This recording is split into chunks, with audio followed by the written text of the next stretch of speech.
This question from Mia on Instagram. With Strasbourg led by Liam Rosenior on an 11-match unbeaten run, can we seriously consider him as one of Europe's most exciting young coaches, Andy? On the evidence of this season, absolutely yes. Now, I think we've got to get the elephant in the room out the way straight away. Is that the elephant in Hull?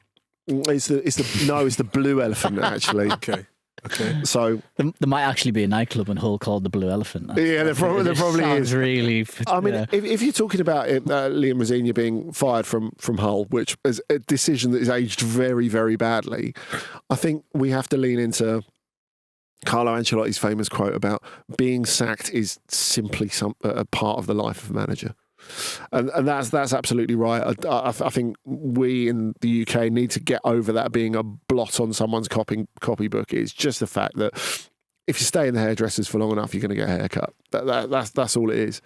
And not necessarily the one you want. Not necessarily the one you want either.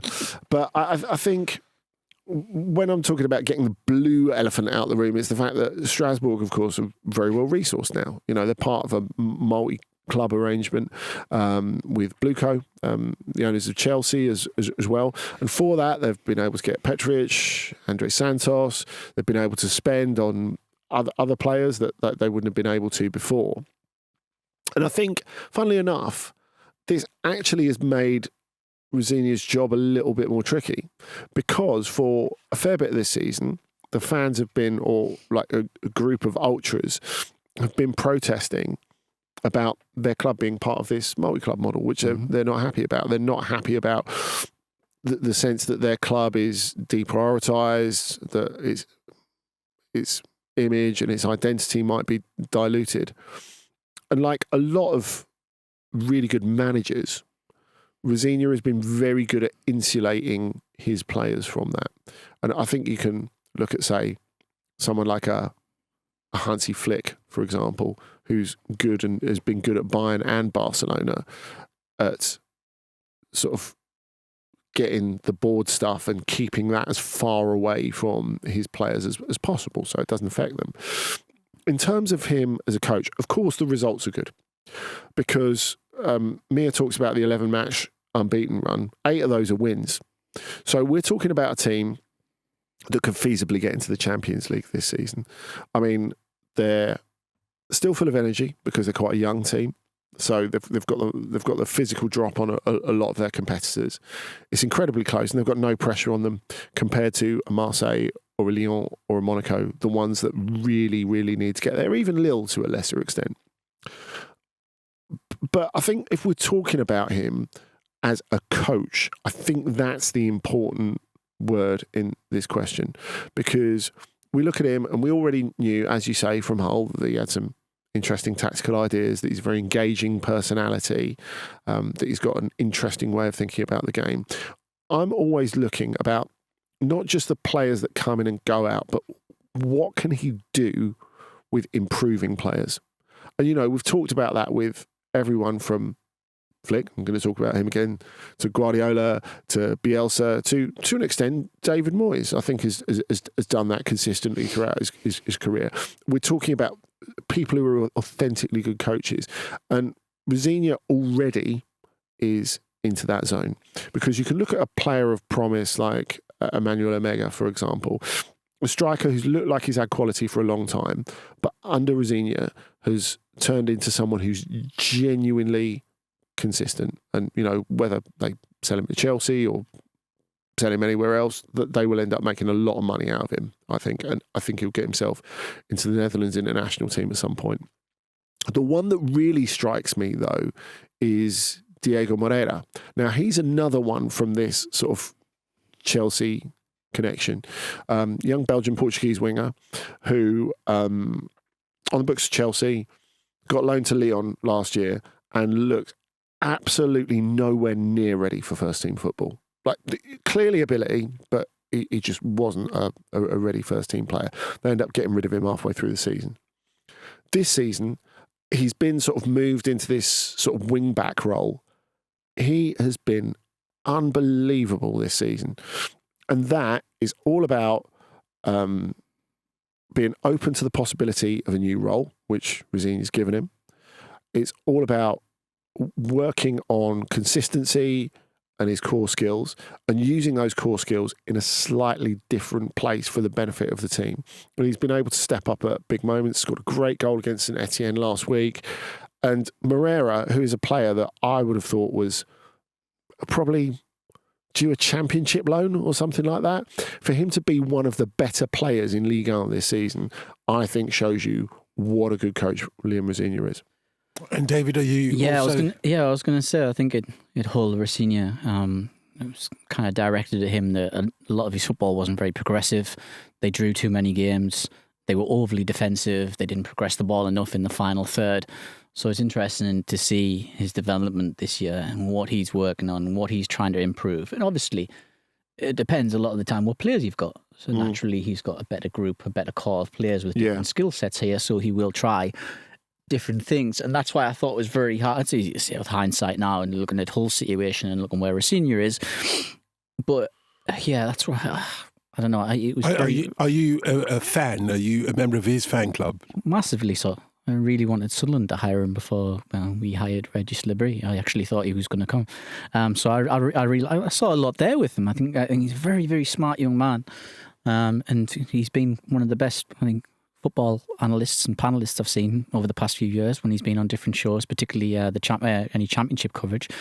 So it is really good to see that translate, because sometimes it doesn't translate. Sometimes someone's very, very good in the studio and it doesn't translate to their managing. But I think he looks really good. The future there for him is really, really exciting. And it was good of Andy to address that. Look, he has had a lot of talent at his disposal. He's had a lot. They've spent a bit of money there within that football group as well. But again, he's getting results from them. From Jordan on Instagram, with Sevilla without a victory since mid-February, are they now at serious risk of relegation from La Liga? There's no bigger sign that you're at risk from relegation than when you hire Joaquin Caparrós. Yeah, it's funny, isn't it? How when they hired him, I thought when they got rid of Garcia Pimienta and then hired Caparrós back for the fourth time, I thought, well, they're not really in a relegation battle. Why have they done that? And now it's like, oh, right, I get why they've done that. They are. 3 weeks further down the line, it makes sense. They're in the trenches. They had kind of 1 foot out of the trenches. They were about to go back to the front line, but now they are very much in the trenches. And they've been in danger all season. The seeds of this were sown in the summer with Sevilla, I think. And this goes for the past 3-4 years. This club have been heading in this direction.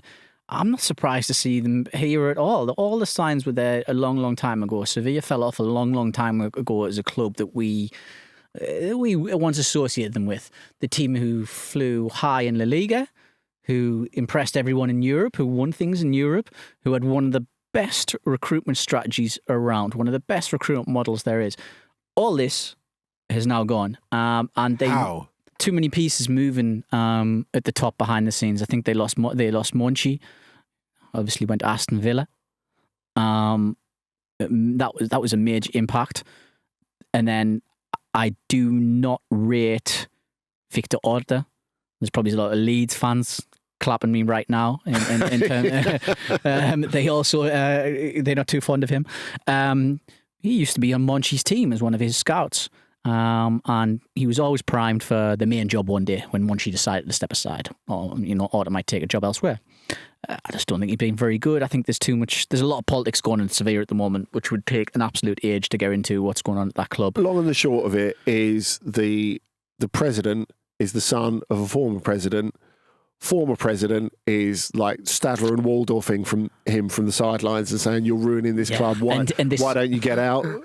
Yeah, and this, and Mr. Del Nido, this is Del Nido Senior here, bit of a character, shall we say. He's you can put him there with the pile of very sketchy kind of Spanish club owners. He's up there very much with them.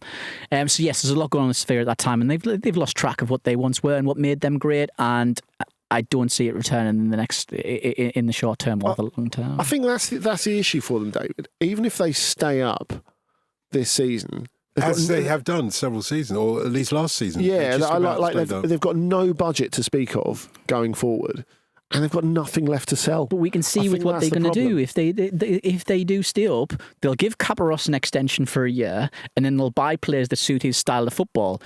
4-4-2, wingers in your faces, lots of hard running, horrible to watch. Quite effective, or at least it once was at a certain time in football.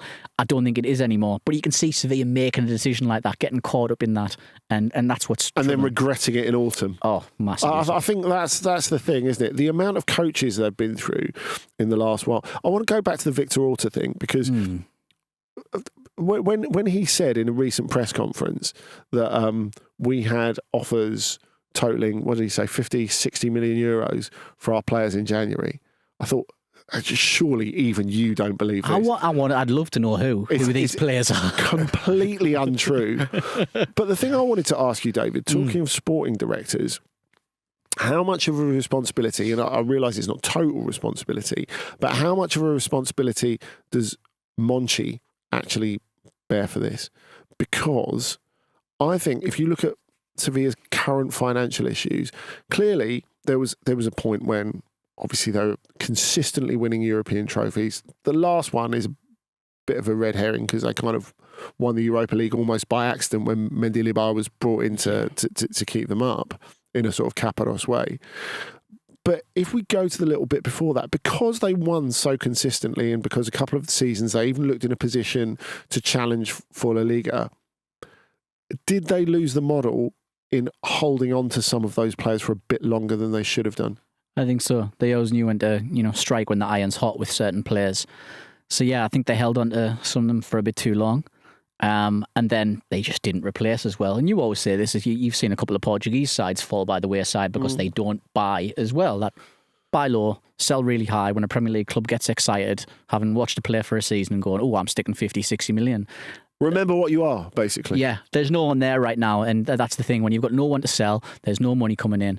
And then you can't actually buy anyone. So now they're stuck having to buy players from around mid to low La Liga and places like this. And it just isn't their model anymore. So they can't do that. They can't go to Liga and pick somebody up from a low team in Liga for 4 or 5 million and then suddenly sell them a year later for 50 million because it just isn't there in their makeup anymore, what they're doing.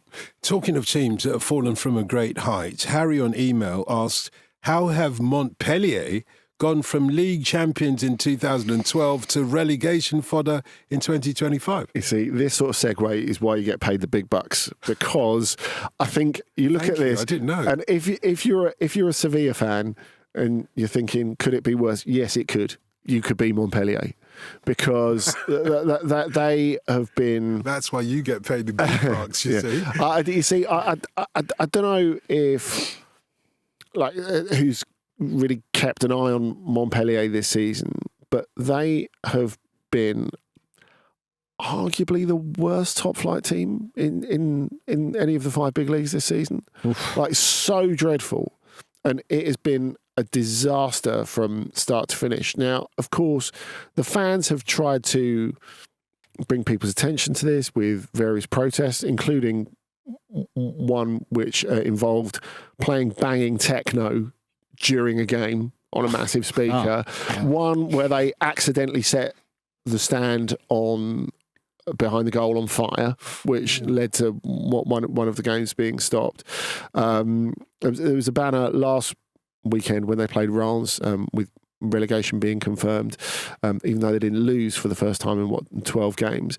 And there was this big banner that said, you represent the absolute worst version of us. Shame on you. That's a lot of words. On a banner. Yeah. Say what you mean, lads. And I think there's been a lot of problems there. Now, I feel sorry for Jean-Louis Gasset, who is close to the club, who was the coach for most of the season, who picked his successor, Zoumana Kamara, who used to play for Leeds and PSG, of course, and used to be an assistant coach at PSG. And so Gasset's tried to look forward to the future, but it's hard to see what future there is really under the current ownership. Now, of course, go back to Loulou Nicolin, who's is still celebrated. He's one of the founding fathers of the club, who has since passed away, but his son, Laurent, now runs the club, and he's just massively taken his eye off the ball, I think. So look, we realised that after winning the title in 2012, they were going to struggle to like build a dynasty from there. I think that was pretty clear. Even with high value sales, like the two outstanding players from that team, you look at Belanda, you look at Olivier Giroud. Of course, they're the obvious two. But the way they've gone, I think, has been really sad to see. Part of it's been a huge lack of investment. Now, we realise French football is in a particular place in terms of investment at the moment. But really, the Nicolins have sort of been on the Titanic, and I'm not just talking about Montpellier here, but French football, just saying, carry on dancing, everything's fine. Mm. And I think you can see this with the closeness that Nicolin has with Vincent Lebrun, former president of Marseille, who's now president of the Ligue, who he's defended a lot in public, which is reflected badly on him, and I think his lack of vision. And then you go to this season, which was, they should have been able to stay up with the weakness that there is at the bottom of the table, with just a little bit of a care and investment. But this is almost a Mike Ashley at Newcastle job. Like, they've invested so little. They sold their three main attacking players in January, which said we expect to get relegated.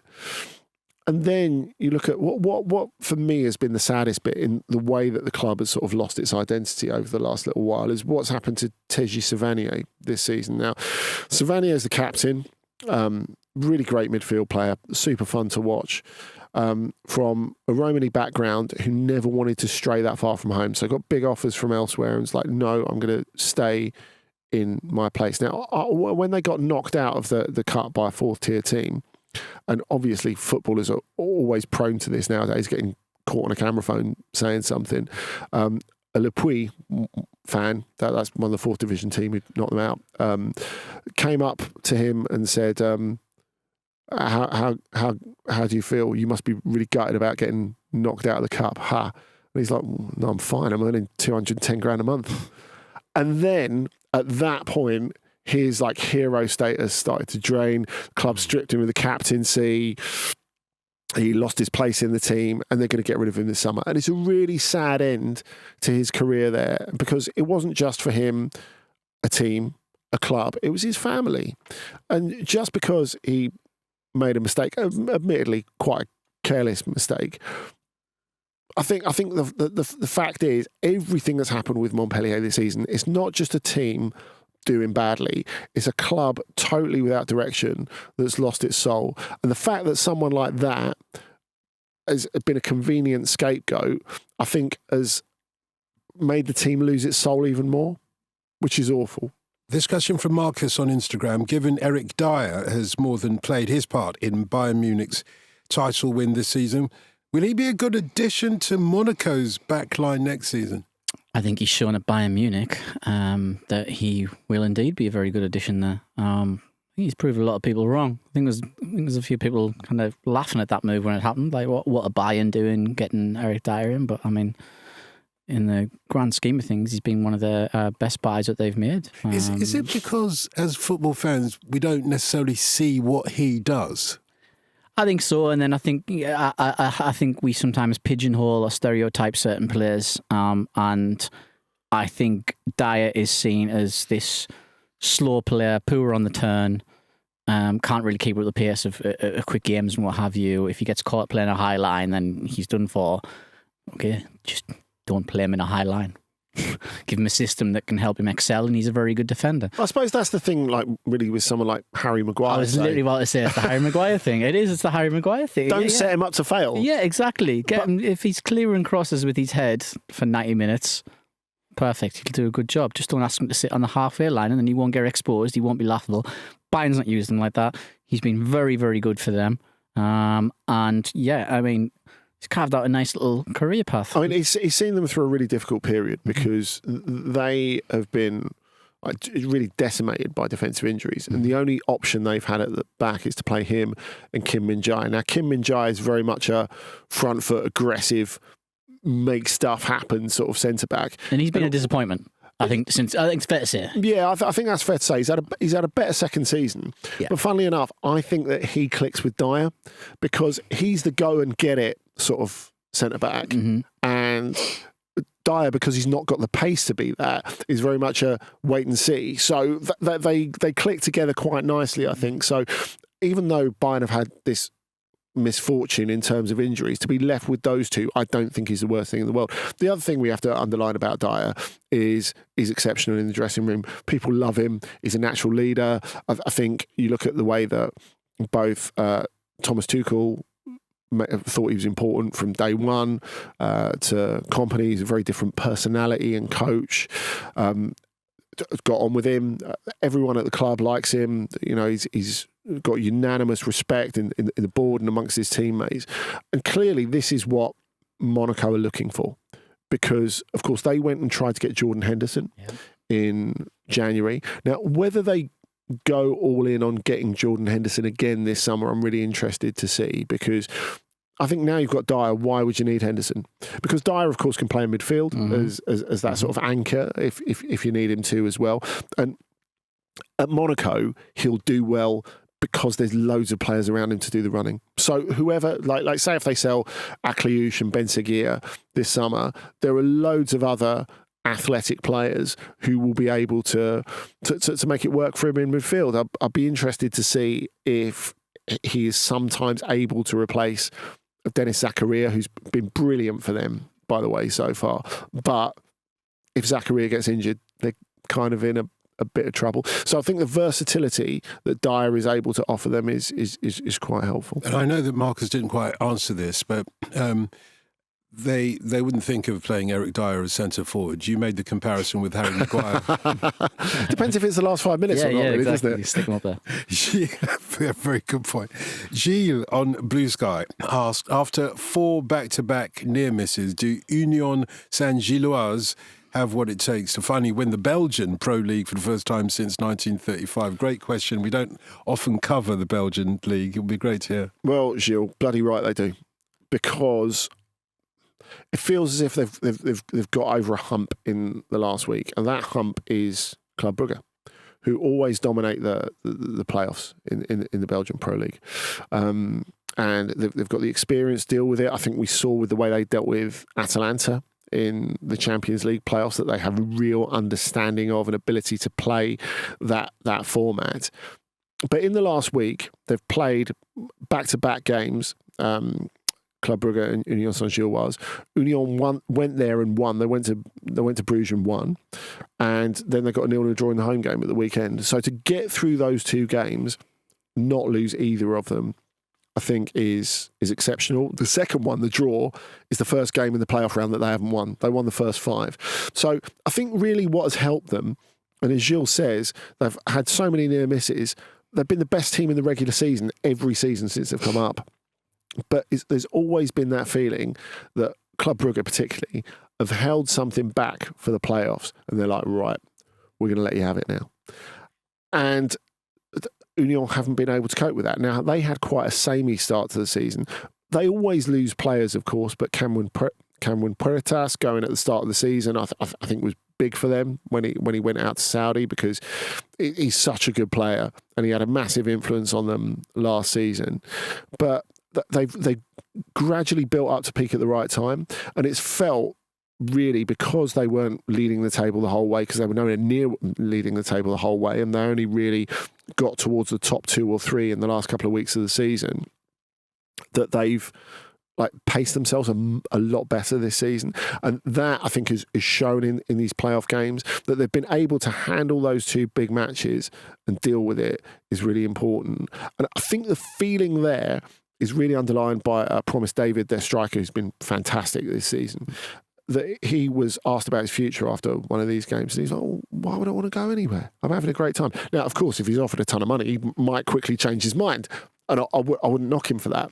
But I think for one of their big players who will be targeted by a lot of clubs to say, yeah, you know what, it's great, yeah. I was about to say I could see half of that starting 11 going.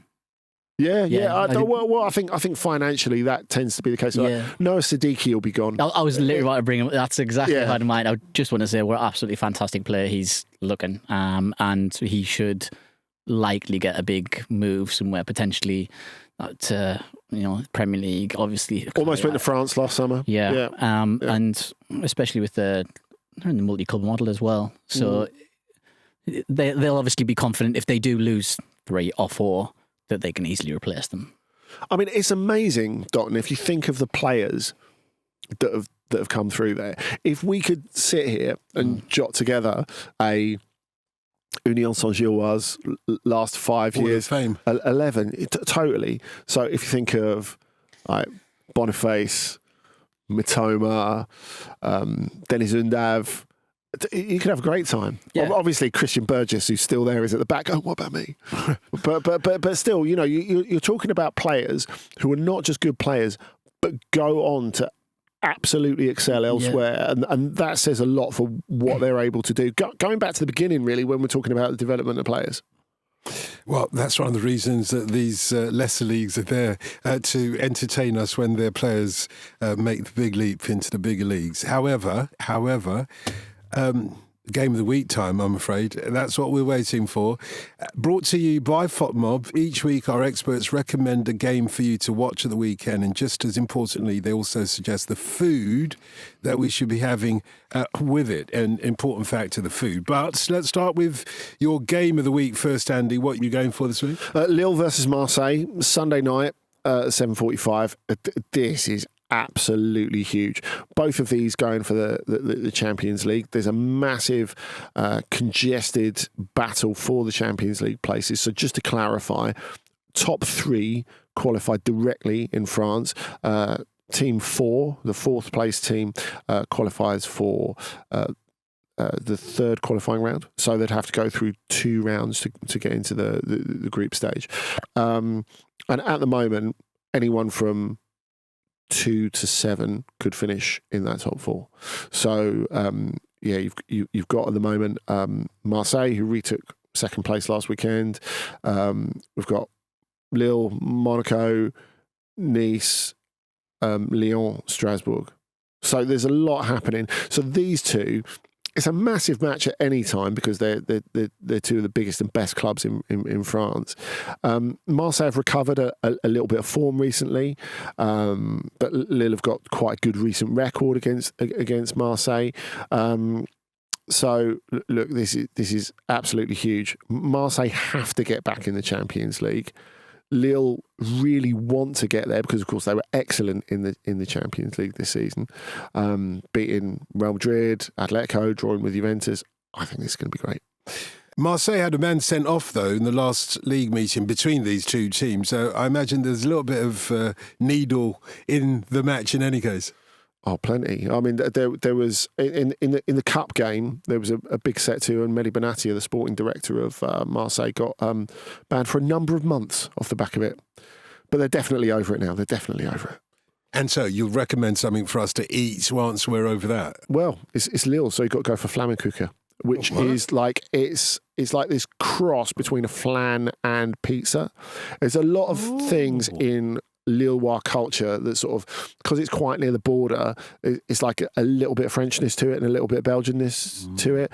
So yeah, you get this sort of flat base that's sort of, pizza cut up like a pizza, if you like, all sorts of toppings, lot creme fraiche. You've got to do it. Probably if beer's your thing, with a strong beer. Well, yeah, why not? I told you, almost Belgian. Yeah, I was about to say, indeed. And David, what are you going for as Game of the Week? Yeah, I'm heading to Italy on Sunday, and it's Roma versus Fiorentina, 5 p.m. Oh, you don't need to speak anymore. I know you're trying to outfood me here. you know where I'm going. Mr. Ranieri, wow, he's derailed in his title bid. And now very much in his hands to, the chase in Serie A for the European places is fascinating, because the great thing about this game, they'll come into it, Roma's just 1 point ahead of Fiorentina. They're both in great positions to get a European place this season. And Roma's banging form under Ranieri as well. 64% win percentage since he came back. And I'll hold my hands up. I very much doubted this move. I said it's all a bit emotional and a bit sympathy-led, isn't it, really? But no, he's proved me wrong, the old Tinkerman, doing very, very well. So this one's going to be really interesting, honestly. And Fiorentina's got Moise Keane back as well. I think it'll be a very cagey, tight affair, but nonetheless, I think it'll be an interesting watch. Yeah, looking at that FotMob stat that Moise Keane's been their third best performing player this season. Average match rating of 7.24. Bodes well for him. He's one place, though, above David De Gea, who's on 7.13. It's been a good move for De Gea. And food-wise, I'm going to go for a calzone. I think I'm going to have one myself this weekend. Yeah, I fancy one as well, now that you mentioned it. So there you go. Oh, my goodness. Can we wait for the weekend for that? No, I think I'm having it now. You see, as soon as we finish recording. This is the beauty of Flammekuchen. Because it's lighter, you can probably get away with having it off the back of a pizza. It doesn't sound like it. Everything that you've just put into it, but when you were describing it before, I was like, wow, okay, when does this end? And then you want to top it off with a bottle of Left Blonde or something like that as well. I've got a formula. I'm going to go for 2 calzones, one now and then one when the match is on. And the match